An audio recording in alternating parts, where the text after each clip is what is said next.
Hiya, I just wanted to go through the having clause of SQL select statement with you. So I've got a little example here. I attempted a year ago to make this sort of little animation, and now I'm actually going to talk through it. So I've got a subsection of the country table from the world database, which hopefully you've imported into MariaDB. And we've got a query here which will display the average life expectancy for every non-European continent, which has a total population of over 30 million. And this results in descending order. Right, fair enough. So here's my query here.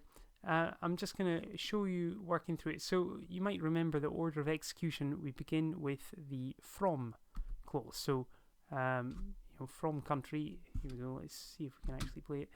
From country is the first thing that happens. So it basically gets the table ready, gets the tables that it needs.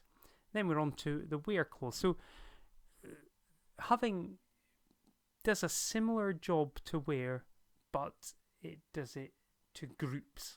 So it applies criteria to groups. So that's why you can see it is placed after group by in the order of clauses here. Where applies to individual rows, having applies to groups.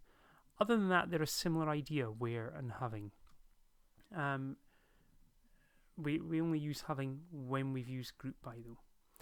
Anyway, you can see I've thought through very clearly what I'm about to say here as I stumble my way through it, but bear with me. It's like a real true-to-life classroom experience for you.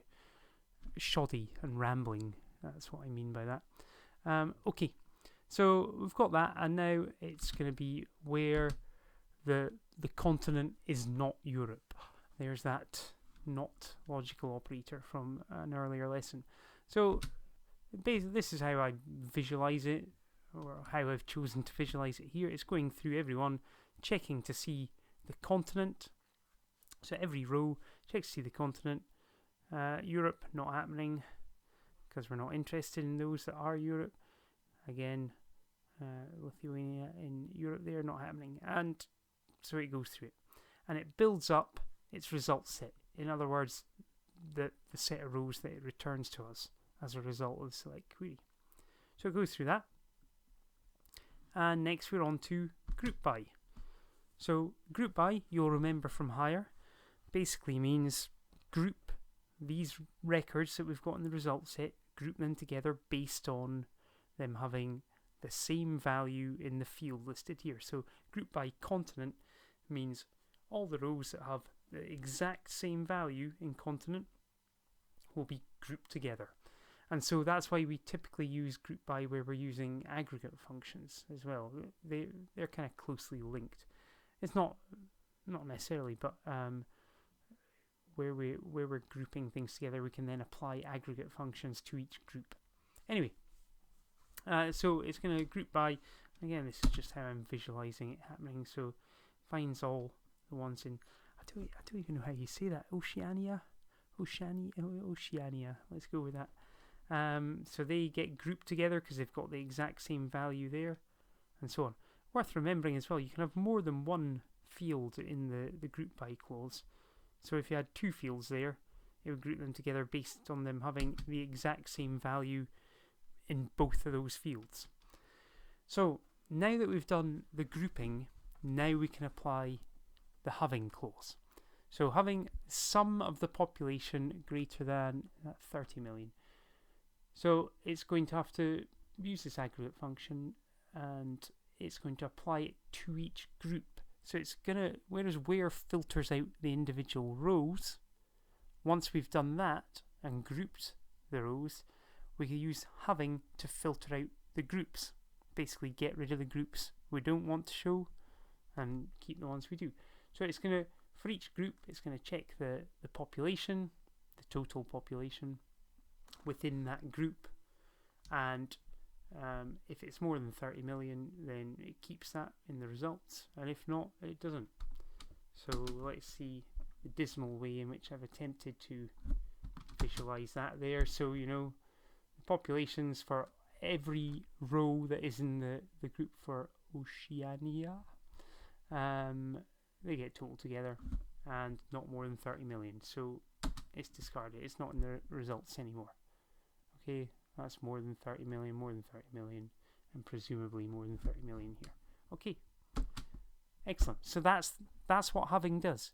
It goes through groups that have been created in generating our result set.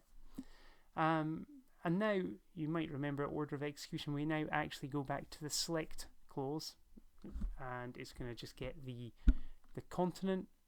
It's going to also get the average of the life expectancy within each group, and display that. So let's see the again terrible way in which I'm choosing to visualize this, but it was the best I could do at the time, and an alias being applied there. So we're averaging the life expectancy for Asia and applying an alias to it, and so on. And once that's done, then we'll move on to the order by column, sort them by the average life expectancy, descend in order, and stunning. And there's our final result set. So,